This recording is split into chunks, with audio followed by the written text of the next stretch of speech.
સંતો અને શાસ્ત્રોએ અમારા સમોળા ગામના દાદો અને દાદીમાં ઊભો થાય 45 વર્ષથી એક જ ધારી દર 11 એમના ઘેર સંતોનો પગલો થાય, એટલે એમને પણ આપણે તાળીએથી વધાવો. ખૂબ ખૂબ એમને પણ ધન્યવાદ. દર બીજું ભરતભાઈના તો છૂટું આમંત્રણ આપીએ, કોઈને ખબર હોય ના હોય. દર બીજું હોય, એક બીજું નહીં, ભોજન અને ભજન દર બીજું એમના તો હોય છે. અને જાહેર આમંત્રણ છે, કોઈ વાયા કરવાની જરૂર નહીં. જ્યાંને પણ ટાઈમ મળે ત્યારે રામજી પીર ધામમાં એમનું આમંત્રણ તમે સ્વીકારી અને તમારો પાવન પગલો કરજો. બધા સંતોએ તો આદુ અનાદિથી પુકાર કર્યો કે ભાઈ ધન બળી ભૂમિ ભાગ્ય જે ઘેર હરિગુરુ સંતો પધારે. જેની ભૂમિ બળવાનું હોય, જેના ઓગણાનો કંઈક ટુકડો બળવાનો હોય, જેની પેઢીનું કંઈક પુણ્ય તપતું હોય તો જ આવો સંતોનો સમાગમ અને પરિબળ પરમાત્માના નામનો સત્સંગ થાય. નહીતર નળિયો વળિયો અને મોમેરો તો તમારે પરણે કરવું પડે, છેવટના વિઘા વેચી નહીં કરવું પડે. પણ આ એક જ એવી વસ્તુ છે કે ભાઈ ભાગ્ય બીને ભળે નહીં, ભલી વસ્તુનો ભોગ ઓબ કેરી પાકે એટલે આડિયાન થાય. રોગ એ તમારા પાકમાં ના બાજે, પણ હાગ પાકાયેલી તો પાક્યા વગર નહીં. એટલે हमारे भारत वर्ष के संत और शास्त्र वेद पुराण गीता भागवत महाभारत कथा देव मंदिर और उपवास सभी मिलके हमें एक संदेश सुना रहे हैं. बहुत समय से हम सुनते आए हैं. सब लोग ज्ञानी हैं, समझदार हैं, समझ सकते हैं.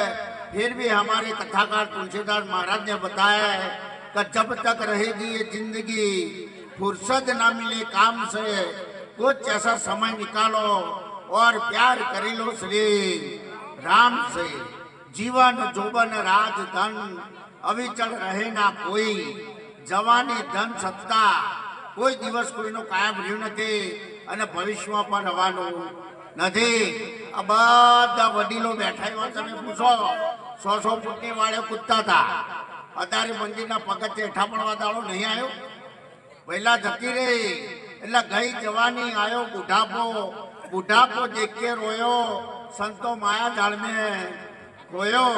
તમે આકાશમાં ઉડી શકો, આખા સમુદ્રમાં જહાજમાં તરી શકો, પણ પાણીની જે ભમરી આવે ને એની અંદર ગમે તેવો તરવૈયો આવે પણ એ બહાર નીકળી શકતો નથી. એવું આ સંસારનું એવું ચક્ર છે, એની અંદર આ જીવ ફસાઈ ગયો. નીકળવા માટે ઘણો પફો મારે, પણ એક નહીં બીજું કામ એવું ઊભું થાય, એમાં ને એમાં આખો જન્મારો જતો રહે. પણ સંતોએ કીધું કે ભાઈ જા સદગુરુ ચરણે સંશય તારો હણશે. આ જીવ દશા કાપી અને તને શિવ વરખો બનાવશે.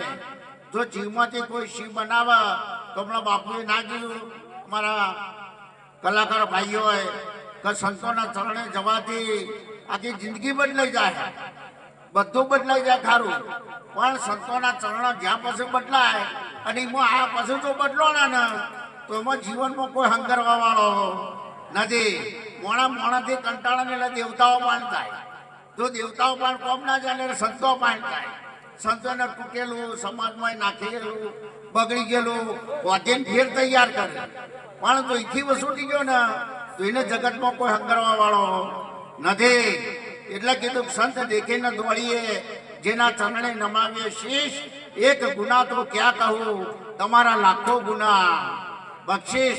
એક નહીં પણ 1 લાખ ગુના કર્યા છે તો માફ થઈ જશે. પણ જે ભાવ શબરીબાઈ નો હતો, જે ભાવ કર્માબાઈ નો હતો, એ ભાવ તમારી અંદર પ્રગટ થવો જોઈએ. એટલે એક ગામમાં 2 દીકરીઓ વધારે, એક દીકરીનો લગ્ન કર્યો. લગ્ન કરી અને હવે ગામના શામાળા વળાવવા જાય એટલે આખું ગામીને મળે અગાવાળા બધોય. છેલ્લે એની બા મળવા જઈ એટલે એની બાએ એને કીધું કે બેટા જે હું વચનો કહું ને વચનો તો ખાલી યાદ રાખજે. એ કે ક્યાં બા? કે જેવો અમે તારા મા બાપ હતો એવા હમો તારા સાસુ સસરા છે. જે સેવા અમારી કરી એવા તારા સાસુ સસરાની કરજે. પણ મારી એક વાત યાદ રાખજે કે કેવા એટલે કે તારા ગામમાં ભજન અને સત્સંગ થતું હોય તો તારા હાથ કોમ પડી મેલી પેલા ઈમાં જજે. આ એની બાએ વચન કર્યા અને આ બેનને માથે ચડાયા. અત્યારે તમે કોનમાં જઈને કહો હળો સાચું બોલજો હો. મેળ ના હોય નાખણા તો ઘેર આવજે. પછી 2 વર્ષ પછી હમણાં કવિરાજે ના કીધું છૂટું થઈને ઘેર જ આવો. તમારો વચન હતો તમને ફળ્યો. તમે કીધું બેટા ઘેર આવજે તો આવી તાન લ્યો હવે સેવા કરો. પણ આ દીકરીએ માથા વચન ચડાવ્યો. અને એના ગામમાં જઈ એ જમાનામાં તુલસીદાસ મહારાજનો હૈયાત દેહ હતો. અને તુલસીદાસ મહારાજની ગામમાં કથા બેઠી. એટલે એનો સાસુ હતો 80 વર્ષનો. એમને કીધું બા તાર ગામમાં કથા બેઠી છે તે હું કથામાં જાઉં. એટલે એનો હોવાનો સમજોમાં બોલ્યો કે જે જગ્યાએ સત્સંગ થાય ને એ જગ્યાએ મેં પગ નહીં મેળતો. અને સત્સંગ આપણો ના હતો તાણ હું 84 ખાતો હાથતો હજી સત્સંગ ના હતો તો. પણ આ દીકરી ઉપરવાટીની બાના વચનને યાદ કરીને જઈ કથામાં રાતે મોડી આવી. એને બાને કીધું એના ઘરવાળા નોકરી થયા એટલે કીધું કે બાઈ ના પાડી હતી પણ હું વચ્ચે કથા સાંભળવા જઈ હતી. એટલે એનો ઘરવાળો કે હવે મારા ઘરની વેળા વળે એવું દેખાય છે. હો કે બાને ના પાડી તું તાર આવા કોમમાં પહેલા જજે. એટલે દીકરીને થઈ ગયું કે થળ મજબૂત છે હવે ડાળા પકડા જેમ કરવું હોય ઘરે હમણાં ના કીધું. ઘરવાળા મજબૂત હોય તો જ તમે ભજન કરી શકો. નકર પત્તો લાગાયો નથી. પણ એક ટાઈમ એવો હોય ઉનાળાનો દાડો આ ભાઈ નોકરીથી આવ્યો અને કુદરતી એવું દુઃખ હતું ને ભાઈને અટક આવી. એટલે એની બાને જગાડે કે બાબા ઉઠો તમારા દીકરાને કોક થાય છે. એટલે કોને તો દવાખાને લઈ ગયા. કોનો દેહ પડી ગયો. એટલે ડોશીમાએ તરત રોમને કીધું કે હું ના નથી પાડતી કે આપણો સત્સંગ નહીં એકતો અને જો તું જઈને ઘરમાં દુઃખ લાવી. કોને તો બધો ભેગો થઈને મારીને હદ મૂકી નાખી અને આ ભાઈનો દેહ પડી ગયો. પણ જ્યારે સવારે નનોમી નીકળી ને એટલે એ ગામમાં એવો રિવાજ હતો કે આ દીકરીને શ્યામાળા ઊંડી લઈ જવાની. એટલે હાવ 2 જણા જલીને લઈ જતો હતો. આ ભાઈની નનોમી હેઠતી હતી. અને તુલસીદાસ મહારાજ સવારે સ્નાન કરી અને આ ગામમાં આવતા હતા. અને આ દીકરીની નજર એમના ઉપર પડી. દીકરી કીધું કે જે મારા ઘરવાળા મરી ગયા એમાં કશું આખું પાછું થવાનું નહીં.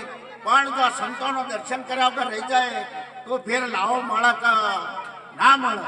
આ છૂટ મારી અને જૈન મહારાજના પગે પડી. મહારાજ તો ભજનમાં સવારે સ્નાન કરીને ભરપૂર જ હતા. અને સીધો માતા હાથ મિલી અને કીધું કે અખંડ સૌભાગ્યવતી રહો. ધ્યાન જઈને આશીર્વાદ નીકળ્યો. એટલે દીકરી બોલી કે બાપુ તમે આશીર્વાદ તો આલ્યો ખરા પણ આ નનોમી મારા ઘરવાળાની જાય. મહારાજ પગલું પડતા પડતા પાછું પાડ્યું.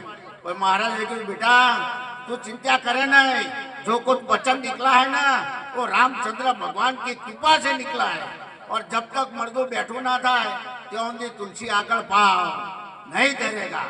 तुलसी गड़ो मंगायो पानी नो मंगायो मंत्र भणी जप दे छोटी मर्दों बैठू थी तो लोगों कहवा मंडे बेननी भक्ति हाची हो भाई जबरदस्त थी। पहला तो मारी मारी हाँ कहीं चाहिए एटला तो तीन वस्तु थी जगत में को तो करो खर्चो न का पूरो परचो न का पकड़ो खर्चो इमना मोना एवी नहीं। इधर खाओ पियो खर्चो धर्म पुण्य कुछ कर लो वही तेरे संग चलेगा, नहींतर फुकट जाएगा फेरा। समझ मन मेरा नहींतर आखिर होगा जंगल का डेरा। जिना घर नो टुकड़ो इनो भगवान टुकड़ो न का 500 किलोमीटर थो तो नहीं। आ तो एक गाम सत्संग तो अपना कविराज भाई रहा कविराज था बनासकांठानो जागतो दाखलो। पछी एमने कीधुं भाई तमाकू खावाथी तन वधे, बीड़ी पीवाथी बुद्धि वधे, अमल पीवाथी आबरू वधे, गोटो पीवाथी गुण वधे अने के दारू पीवाथी दया वधे। એટલે જે પેલા અમલવાળા બનાસકાંઠા મુસાળા આમ કરવા માંડ્યા। હું એ બેઠો બેઠો જોઈ રહ્યો હતો। પછી મેં કીધું કોઈ અમને કીધું બધી વાત સાચી પણ તમારા ઘરમાં કોઈ ના વધે, તમારે જેમ કરવું હોય કરજો, બધું વધે પણ ઘરમાં કોઈ ના વધે। એટલે ખૂબ ચેતી જાઓ। ભરતભાઈને પણ આપણા વંદન છે, કલાકાર મિત્રોને પણ વંદન છે, મહારાજને પણ વંદન છે। બોલવાનો સમય નહીં।